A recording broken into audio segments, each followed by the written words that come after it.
محترم سامعین اکرام، خوش آمدید ہے آپ سب کو نور محمدی کے پارٹ 2 میں۔ پارٹ 1 میں آپ نے سماعت کیا کہ کیسے نور محمدی جس کے پاس رہا فضول و برکات ظاہر ہوتے رہے اور کیسے کیسے فضول و برکات ظاہر ہوئے، وہ سب آپ نے سماعت کیا۔ اس پارٹ میں آپ سماعت کریں گے کہ کیسے یہودیوں نے حضرت عبداللہ کو قتل کرنے کی سازش کی اور اللہ تعالیٰ نے ان کو کیسے بچایا، اور ساتھ ہی نور محمدی حضرت عبداللہ سے حضرت آمنہ کی طرف جب منتقل ہوا تو کیسے کیسے عجائبات پیش آئے، واقعات سامنے آئے، وہ سب اس ویڈیو میں آپ سماعت کریں گے، تو ویڈیو کو لاسٹ تک غور سے سماعت کریں۔ 70 یہودی حضرت عبداللہ کو قتل کرنے کی غرض سے مکہ میں آئے اور موقع تلاش کرتے رہے۔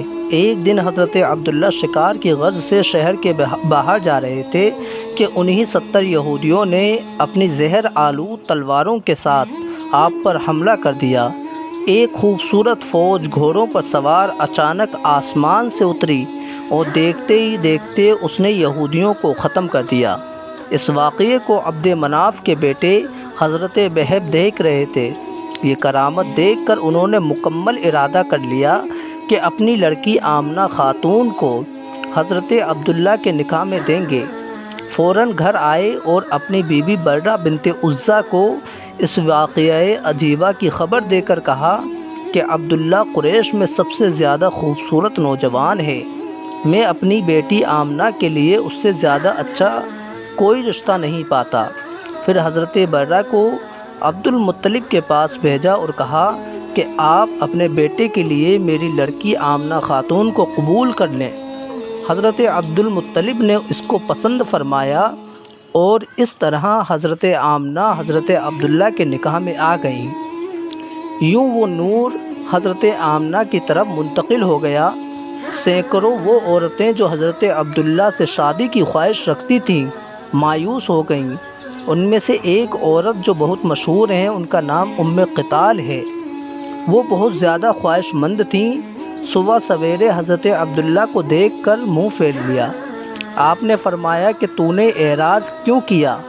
تو قتال بولتی ہے کہ جس نور کی میں طلبگار تھی وہ آج تیری پیشانی سے غائب ہے، اب مجھے تیری کوئی ضرورت نہیں۔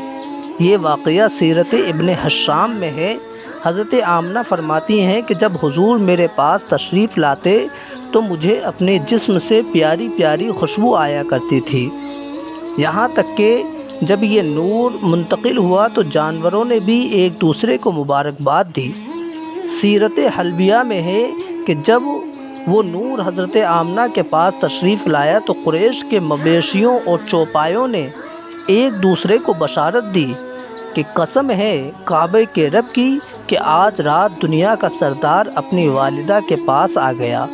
اسی رات تمام دنیا کے بادشاہوں کے تخت الٹ دیے گئے، سب بت سرنگو ہو گئے، سر کے بر گر پڑے، روئے زمین کے تمام بادشاہ گونگے ہو گئے۔ ایک اعلان ہو رہا تھا کہ ابو القاسم کا ظہور قریب ہو گیا ہے، یہاں تک کہ نبیوں نے مبارکباد دی۔ حضرت آمنہ رضی اللہ تعالیٰ عنہ فرماتی ہیں کہ پہلا مہینہ گزرا تو میں نے بلند قد والا آدمی دیکھا جس نے بڑی تسلی کے لہجے میں فرمایا کہ آمنہ تجھے خوشخبری ہو، تو نبیوں کے سردار کی حاملہ ہے۔ میں نے عرض کی کہ آپ کون ہیں؟ تو اس نے کہا میں آدم علیہ السلام ہوں۔ دوسرے مہینے میں حضرت شیش علیہ السلام کی زیارت ہوئی، انہوں نے بھی مبارکباد دی۔ تیسرے مہینے میں نوح علیہ السلام، چوتھے مہینے میں حضرت ادریس علیہ السلام، پانچویں مہینے میں حضرت ہود علیہ السلام، چھٹے مہینے میں حضرت ابراہیم علیہ السلام، اور ساتویں مہینے میں حضرت اسماعیل علیہ السلام، اور آٹھویں مہینے میں حضرت موسیٰ علیہ السلام، اور 9ویں مہینے میں حضرت عیسیٰ علیہ السلام نے یہ بشارتیں دیں۔ حضرت آمنہ فرماتی ہیں کہ مجھے ان 9 ماہ میں نہ کچھ بوجھ محسوس ہوا، نہ کوئی ایسی چیز جو عورتوں کو پیش آتی ہے، میں اس سے بالکل مبرہ اور صاف رہی۔ اور حضرت آمنہ خاتون فرماتی ہیں کہ جب نور کے ظہور کا وقت قریب آیا، رات جا رہی تھی اور صبح آ رہی تھی، پیر کا دن تھا۔ سیدہ آمنہ فرماتی ہیں کہ میں نے ایک مختصر جماعت کو آسمان سے اترتے دیکھا جن کے پاس 3 سفید جھنڈے تھے، اس جماعت نے ایک جھنڈا میرے گھر کے صحن میں گاڑ دیا، ایک کعبے کی چھت پر اور ایک بیت المقدس پر کھڑا کر دیا۔ اس سہانی رات میں آسمان کے ستارے قریب آ رہے تھے، ان ستاروں کی روشنی نے تمام دنیا کو نور سے بھر دیا۔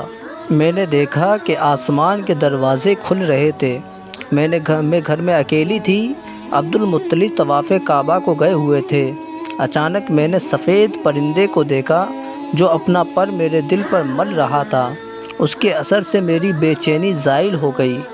بعد میں نے غور سے دیکھا کہ میرے سامنے شربت کا ایک پیالہ ہے جس کا رنگ بالکل سفید تھا۔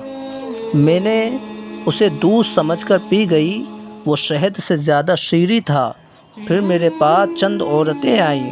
میں نے ان سے پوچھا کہ آپ کون ہیں؟ ان میں سے ایک بولی، میں مریم عیسیٰ علیہ السلام کی والدہ ہوں۔ دوسری بولی کہ میں آسیہ فرعون کی بیوی ہوں۔ تیسری نے کہا میں ہاجرہ ہوں۔ باقی سب حوریں ہیں، ہم سب آپ کی خدمت کے لیے آئی ہیں۔ پھر ایک آواز آئی جس سے میں پریشان ہو گئی۔ دیکھا تو ایک سفید ریشم کی چادر آسمان اور زمین کے درمیان لٹک گئی۔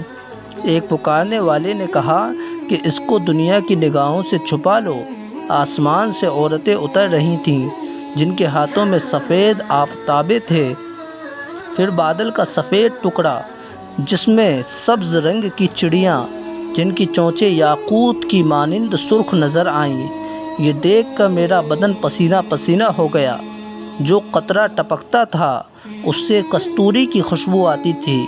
کیا دیکھتی ہوں کہ مشرق و مغرب، زمین و آسمان ایک دم روشن ہو گئے، حتیٰ کہ شام کے محلات اور بصرہ کے اونٹوں کی گردنیں نظر آنے لگیں۔ اس نور کا منبع میرا وجود تھا۔ اطراف عالم میں اعلان ہوا کہ محمد صلی اللہ تعالیٰ علیہ وسلم پیدا ہو گئے۔ سبحان اللہ۔ یہ تھا نور محمدی کا سفر، حضرت آدم علیہ السلام سے لے کر حضرت آمنہ خاتون رضی اللہ تعالیٰ عنہا کے شکم سے لے کر اس دنیا میں آنے تک کا۔ اور بھی اس کے بعد کیا معاملات، کیا عجائبات پیش آئے جب ہمارے آقا اس دنیا میں آ گئے، تو کیسے کیسے عجیب واقعات پیش آئے، وہ سب انشاءاللہ تعالیٰ اس کی نیکسٹ ویڈیو میں جانیں گے۔ ابھی تک کے لیے اتنا ہی۔ ویڈیو کو لائک اینڈ شیئر کریں، چینل کو سبسکرائب کرنا ہرگز نہ بھولیں۔